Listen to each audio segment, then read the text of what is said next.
There's a quote from L.M. Montgomery that says, "Nothing is ever really lost to us as long as we remember it. Nothing, that is, unless the place itself was designed not to be remembered." Try this. Close your eyes and picture a Chuck E. Cheese. Not the logo, not the character, not the prize wall, the pizza, or the vibes. Picture the place. Where was the entrance? How big was it? How many tables? How were the games arranged? Chances are, you remember the chaos, you remember the smell, you remember an overwhelming blur of tokens and flashing lights, but you probably can't draw it. Not accurately, not spatially, and that's weird, because for many of us, Chuck E. Cheese was a major event, a sacred ritual of childhood, a birthday venue, a reward, a destination. So why does it fade like a dream the second we try to recall it?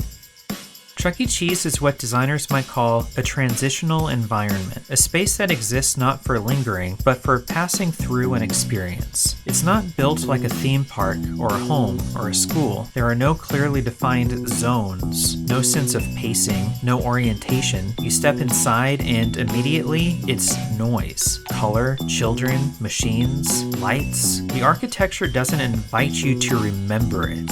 It invites you to get lost in it. This is an example of what UX designers refer to as intentional disorientation, a design strategy that prioritizes immersion over clarity. Casinos do this, arcades do this, even airports do this to some degree. The goal isn't to help you navigate, the goal is to make time feel elastic, to keep you in the system longer, to immerse you until the outside world disappears.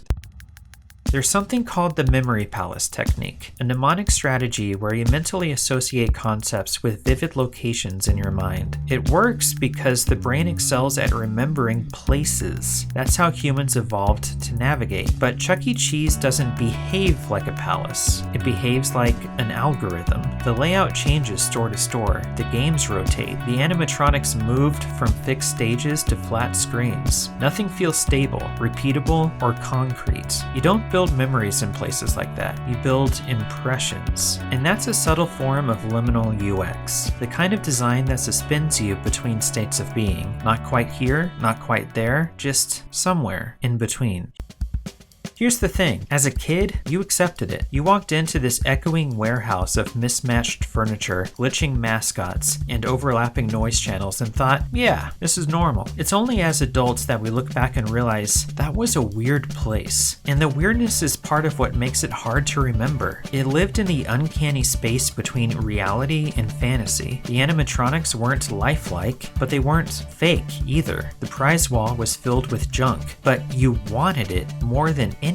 You didn't need to know where you were. You just needed to know you were having a good time. And that, in many ways, is the essence of childhood UX. Spaces that are designed to feel, not designed to explain.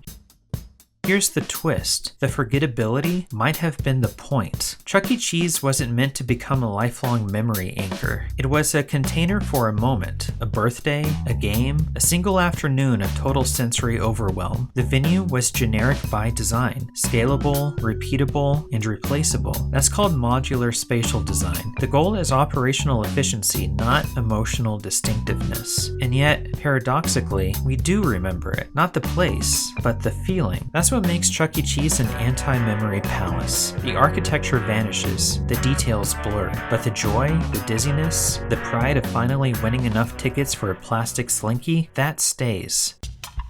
Maybe that's the secret to all nostalgia. It's not about places, not really. It's about who we were when we were there. You can't remember where the skee-ball machine was, but you remember who you went with. You remember running across a sticky carpet. You remember feeling like this day was special, even if you can't say why. So don't feel bad if you can't describe Chuck E. Cheese in detail. That's not a failure of memory. It's the design working exactly as intended.